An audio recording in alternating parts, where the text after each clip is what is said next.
লালমাই পাহাড়। হযরত খাজা ওয়াস আল কুরুনী রাদিয়াল্লাহু ঐতিহাসিক গায়েবী মসজিদ ও আস্তানা, কুমিল্লা লালমাই পাহাড়।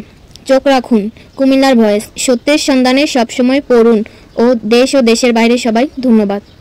আদিনা শরীফটা মূলত হযরত খাজা ওয়াস আল কুরুনী রাদিয়াল্লাহু শাহ কামাল ইয়েমেনি এর মাজার। এটা কুমিল্লা জেলার আদর্শ সদর উপজেলার কালীরবাজার ইউনিয়নের লালমাই পাহাড়ের উপর আদিনা মুরা নামক স্থানে অবস্থিত রয়েছে। চট্টগ্রাম বিভাগ, বাংলাদেশ। কুমিল্লা জেলার মধ্যবর্তী স্থানে ও শহর থেকে প্রায় ৮ কিলোমিটার পশ্চিমে, উত্তর থেকে দক্ষিণে দীর্ঘ যে অনুচ্চ ও সরু পাহাড় শ্রেণী আছে তার দক্ষিণ ভাগ লালমাই পাহাড় ও উত্তর ভাগ ময়নামতি পাহাড় নামে পরিচিত। কুমিল্লা জেলার আদর্শ সদর সদর দক্ষিণ বুড়িচং ও ভৈরব উপজেলার অংশবিশেষ নিয়ে লালমাই ময়নামতি পাহাড়ের অবস্থান। পাহাড় ও পাহাড় সংশ্লিষ্ট এলাকায় প্রায় অর্ধশত গ্রাম রয়েছে। প্রায় 18 কিলোমিটার লম্বা এই পাহাড় শ্রেণী 1 থেকে প্রায় 5 কিলোমিটার পর্যন্ত প্রশস্ত। পাহাড়ের উত্তর দিকের শেষ প্রান্তে আছে রানী ময়নামতির টিলা এবং দক্ষিণ দিকের শেষ সীমানায় রয়েছে চণ্ডীমুড়া। গড়ে প্রায় 50 ফুট উঁচু লালমাই ও ময়নামতি পাহাড় শ্রেণীর টিলাগুলির উপরিভাগ প্রায় সমতল। আদিনা শরীফটা মূলত হযরত খাজা ওয়াস আল কুরুনী রাদিয়াল্লাহু শাহ কামাল ইয়েমেনি এর মাজার।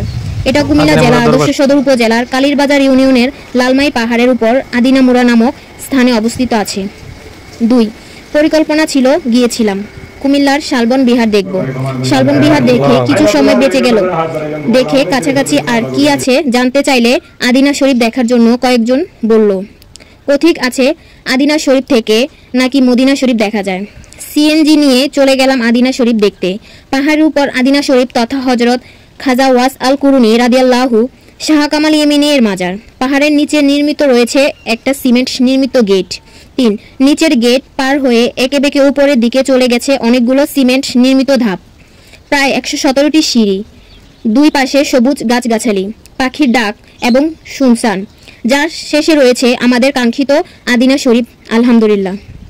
4. সিঁড়ি বেয়ে উপরে ওঠার পর মাজারের শুরু যেখানটায় সেখানটাতে আরও একটা গেট। 5. এখানে 2টা দালান রয়েছে, একটা নীল, ওইটা হলো গায়েবী মাজার, অন্যটা গোলাপি রঙের মাজার। 6. গোলাপি রঙের ভেতরটা টাইলস করা, মাঝখানে রয়েছে হযরত খাজা ওয়াস আল কুরুনী রাদিয়াল্লাহু শাহ কামাল ইয়েমেনি এর কবর, যার উপর ঝুলছে কিছু ঝুলির ফুল। 7. এক পাশ দিয়ে পুরুষরা মাজার জিয়ারত করে, অন্য পাশ দিয়ে মহিলারা। তালামার একটা ক্যাশ বাক্স নিয়ে বসা একজন মহিলাদের কিছু পরামর্শ দিচ্ছে। 8. বড় অ্যালুমিনিয়ামের পাতিলের পানি রাখা আছে, তার উপর ভাসছে একটা মধ্যম সাইজের প্লাস্টিকের মগ। দর্শনার্থীদের পানি পান করার জন্য এই ব্যবস্থা রয়েছে। পাহাড়ের চড়ার সিঁড়িগুলা বেয়ে উঠে পিপাসা লেগে গিয়েছিল, তাই পানি দেখে আর দেরি করলাম না, খেয়ে ফেললাম। 9 থেকে 10. মাজারের বাইরের পাহাড়ের উপর বেশ কিছুটা সমতল ভূমি রয়েছে, তার মাঝে বেশ কিছু কবর আছে। কোনটা লোহার গিল, কোনটা বাঁশের বেড়া, আবার কোনটা সিমেন্ট দিয়ে বাঁধাই করা। কবরের বাঁশের এবং লোহার গিলগুলোতে পুণ্যতীরের মনোকামনা পূরণের রশি বেঁধে রেখেছে, পলিথিন বেঁধে একেবারে কয়লার করে রেখেছে।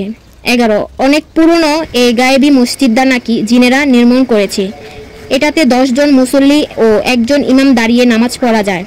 বর্তমানে ওটা মাঝে রেখে নতুন করে মসজিদকে বড় করা হয়েছে।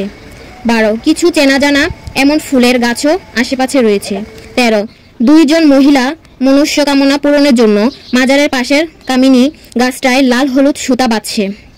14. মাদ্রাসার নামে একটা সাইনবোর্ডও আছে, যদিও তার কার্যক্রম এখনো শুরু হয়নি। 15. মনিরুল ইসলাম সাহেব আগে প্রাইমারি স্কুলের শিক্ষক ছিলেন, বর্তমানে এই মাজারের দেখভাল করছেন। মাজারের সাথেই ওনার বাড়ি। 16. পাহাড়ের উপর দাঁড়িয়ে নিচের দিকে তাকালে এমন সারি সারি সবুজের উপরিভাগ দেখে মনটা জুড়ালো। দেখার চোখ থাকলে এখান থেকে নাকি মদিনাও দেখা যায়, মানে ওরা বলে আদিনায় দাঁড়িয়ে মদিনা দেখা যায়। 17. এবার ফেরার পালা। বালা মুসিবত দূর করার জন্য এর চেয়ে কম দামে আর কি বা পেতে পারি। লাল হলুদ সুতা মাত্র 10 টাকা।